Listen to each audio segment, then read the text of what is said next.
નમસ્કાર દર્શક મિત્રો, સ્પાર્ક ટુડે ન્યૂઝમાં આપનું સ્વાગત છે। વડોદરા મહાનગરપાલિકાનું કોઈ પણ તંત્ર હોય ભ્રષ્ટાચારથી ખદબદે છે તે સમગ્ર વડોદરા શહેર જાણે છે। અત્યારે સ્પાર્કની ટીમ વાત કરવા જઈ રહી છે ખોરાક શાખા બાબતે। ખોરાક શાખાના પણ કેટલાક ભ્રષ્ટાચારના કિસ્સા સામે આવ્યા છે। જેમ કે ખોરાક શાખા જે સેમ્પલ લે છે તે સેમ્પલના જે તપાસ કરવામાં આવે છે અને તે સેમ્પલનો રિપોર્ટ જે છે તે 15 દિવસ बाद આવતો હોય છે। ત્યાર સુધી નાગરિકો ખોરાક આરોગ્ય લેતા હોય છે અને ત્યારબાદ રિપોર્ટ આવતો હોય છે। હવે જો નાગરિકે કોઈ પણ વસ્તુ આરોગ્ય લીધી છે અને ત્યારબાદ રિપોર્ટ આવતો હોય છે તો તેનો કોઈ મતલબ રહેતો નથી। કોઈ પણ તહેવાર આવતો હોય તે તહેવાર પહેલાં મીઠાઈ સહિતની દુકાનો હોય છે। આ તમામ દુકાનો પર વડોદરા મહાનગરપાલિકાનું આરોગ્ય શાખા જતું હોય છે, તેના સેમ્પલ લેવામાં આવતા હોય છે। પરંતુ સેમ્પલ તહેવાર પતી ગયા બાદ આવે છે રિપોર્ટ એનો। એ સમયગાળા દરમિયાન લોકો આ મીઠાઈ સહિતની સામગ્રી આરોગી લેતા હોય છે અને લોકોના જીવ સાથે જોખમ પણ ઊભું થતું હોય છે। આ જ મુદ્દે આપણે વાત કરીશું મહેન્દ્રસિંહ બાપુ સાથે, જે આ મુદ્દાને ખાસ કરીને ઉઠાવતા આવ્યા છે અને કોઈ પણ વસ્તુ હોય વડોદરા મહાનગરપાલિકાને ભ્રષ્ટાચાર બાબતે, શહેરની બાબતે તેઓ આ મુદ્દાને ઉઠાવતા હોય છે। આપણે તેમની સાથે જ વાત કરીશું। મહેન્દ્રસિંહ, શું કહેશો? જે રીતે ખોરાક શાખા રિપોર્ટ લે છે, સેમ્પલ લે છે, કોઈ નગરજનનો જીવ જોખમમાં મુકાય તે પ્રકારનું કાર્ય આ વિભાગ કરી રહ્યું છે। હું આપ મીડિયાનો આભાર પ્રગટ કરવા માગું છું। ખૂબ ગંભીર વિષય છે। જ્યારે ગુજરાતના સૌથી સિનિયર ધારાસભ્ય જ્યારે પોતે ચિંતા પ્રગટ 3 વાર કરી ચૂક્યા છે, તે છતાં સત્તામાં ચૂર, સમજો નેતાઓ તો ચૂંટાયેલી પાંખો સત્તામાં ચૂર છે જ, પણ અધિકારીઓ તમે વિચારો કે આજે માણસ ટેક્સ ભરે છે, પોતાનો પેટ કાપી કાપીને જ્યારે ટેક્સ ભરતો હોય તો અપેક્ષા શું રાખે કે અમે જે લોકોને ચૂંટીને મોકલ્યા છે, અમે લોકોએ જે ટેક્સ ભરીએ છીએ તો અમારી કાળજી, આજે માણસ કોઈ બી પોતાના શરીર, પોતાના હેલ્થ સાથે કોમ્પ્રોમાઇઝ કરવા તૈયાર નથી। ત્યારે તમે વિચારો કે કોઈને કેન્સરનું ડૉક્ટરને ડાઉટ જાય છે, 3 દિવસની અંદર બાયોપ્સી રિપોર્ટ આવી જાય છે। ગંભીરમાં ગંભીર બીમારીનો રિપોર્ટ ઓન ધ સ્પોટ જ્યારે આવી જાય છે તો તમારી પાસે અત્યાધુનિક મશીનરીઓ છે। આજે ઘરમાં લેડીઝોને ખબર પડી જાય છે કે દહીં કેટલું દિવસનું ખાટું છે, આજે ઓન ધ સ્પોટ ચેક કરવાના કેમિકલો આવ્યા છે। આજે રોજનું ટન બંધ પનીર જ્યારે શહેરમાં ઠલવાતું અને તમને ડુપ્લિકેટ પનીર ના મળે, એના રિપોર્ટ તમે 15 દિવસ પછી આપો છો, ઓન ધ સ્પોટ ખબર પડી જાય છે। આજે હું તો ફેક્ટરી ધરાવું છું કે મારે સ્ટીલનું ખાલી ચેક કરવું છે ને કે 304 છે, 302 છે કે 316 છે, તે કેમિકલ આવે છે ને બેટરીનો ખાલી પોઈન્ટ મૂકવાનો તો ખબર પડી જાય કે કયું સ્ટીલ છે। તમારી પાસે અત્યાધુનિક કેમિકલ છે, ઇક્વિપમેન્ટ છે, પણ આ લોકોનું મન હોય ને તો માંડવે જવાય। આ લોકો હપ્તાખોરીની અંદર એટલા ડીપમાં ઉતરી ગયા છે। હું તમને આવતીકાલે તમને અહેવાલ આપીશ। વિચારો, ઉત્તરાયણ જતી રહી, હજુ ચીકીના રિઝલ્ટ નહીં આવ્યા। આજે 70% લોકોએ ડુપ્લિકેટ ચીકીઓ ખાધી। એવો ગોળ જેને તમે ગોળ જ ના કહી શકો। અને એમાં લોકોને તમે જુઓ ત્યારે ડૉક્ટર, ગળાના ડૉક્ટરો પાસે તમે જાઓ, હવે નાના છોકરા હાઈફાઈ, અત્યારે વડોદરાની અંદર હાઈફાઈ કરોડપતિ કેટલા, તો ગણીને 5% કે 10% લોકો, તો 90%ની અંદર મધ્યમ વર્ગ પણ આવી ગયો ને ગરીબ વર્ગ પણ આવી ગયો। એમના સીધા મને તો લાગે છે આ લોકો મેડિકલ માફિયાઓ સાથે ભળેલા છે। આ લોકો મેડિકલ માફિયાઓ પાસે કમિશન લે છે। બીમાર પડશે તો દવાખાના ચાલશે ને, બીમાર પડશે તો મેડિકલ સ્ટોરમાં દવા વેચાશે ને। આટલું વડોદરા માટે હું આ શબ્દ વાપરીશ કે ઉચ્ચ અધિકારીઓ માટે આજે લાખો રૂપિયામાં મહિને અને કરોડો રૂપિયામાં સેલરી મહિનાનો ચૂકવાય છે। આરોગ્ય અધિકારીઓ, આરોગ્ય ડિપાર્ટમેન્ટ, અને અહીં ગાડી શું છે, ખારીસિંગ ચણાના છોડા ઉડાવે છે આ લોકો હપ્તાખોરીમાંથી ઊંચા નથી આવતા। ડુપ્લિકેટ માવો એટલો આવે છે, તે છતાં આ લોકોના હાથમાં ડુપ્લિકેટ માવો નથી હાલતો। દુકાન દીઠ બીજું આ જ લોકો છટકબારીઓ શીખવાડે છે ચોરોને, શું, અને હપ્તા બાંધી દે છે। તમે આ લોકોના તમે પ્રોપર્ટીઓ જોઈ આવો, આ લોકોની અય્યાસગીરી જુઓ। પ્રજા હવે કોની પર ભરોસો રાખે કે અમે તો બલાડીને દૂધ આચાવવા આલ્યું છે, હવે બલાડી દૂધની રક્ષા કરે?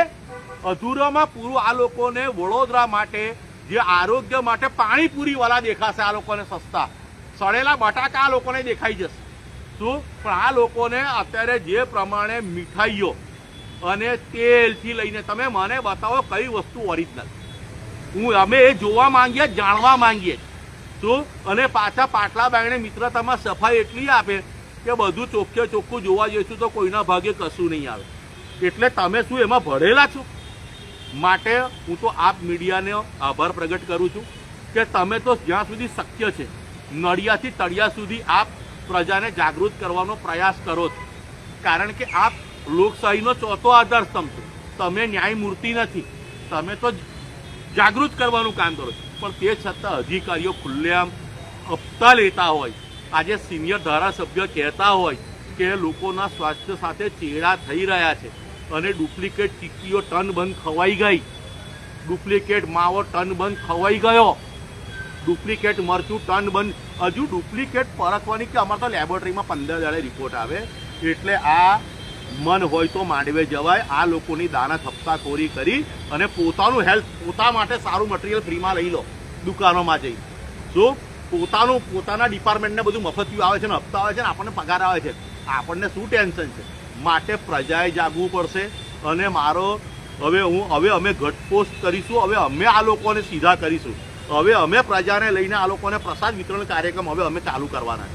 કારણ કે બહુ હદ થઈ ગયું કે સિનિયર ધારાસભ્ય ગંભીરતા પ્રગટ કરતા હોય અને આ લોકોને ગંભીરતા ના હોય. ડુપ્લિકેટ ગ્રેવીઓ તમે જઈને જોઈ આવો, આ મંચુરિયમ કઈ રીતે બને છે જ્યારે જઈને જોઈ આવો, ચાઇનીઝ આઈટમો તમે જોઈ આવો. અને જ્યારે ખુલ્લે આમ જ્યારે આટલું ચાલતું હોય અને આ લોકો પાસે ડિટેલો નથી, માહિતી નથી શું. હવે આ લોકોને ખબર નથી, તમને કાળું તેલ દેખાય તમને ખબર નથી આની મેં કેટલી વાર ભજીયા તરાઈ ગયા છે. આજે ખાશે એની શું હાલત થશે? તો કે નહીં ખાવાનું. જવાબ પાછા નફ્ફડ જેવા આપે છે. તો પછી બહાર શું કામ ખાવ છો? તો અમે તમને જખ મરો, તમને મહિને કરોડોમાં પગારો ચૂકવીએ તમારા પેટ કાપીને ટેક્સના.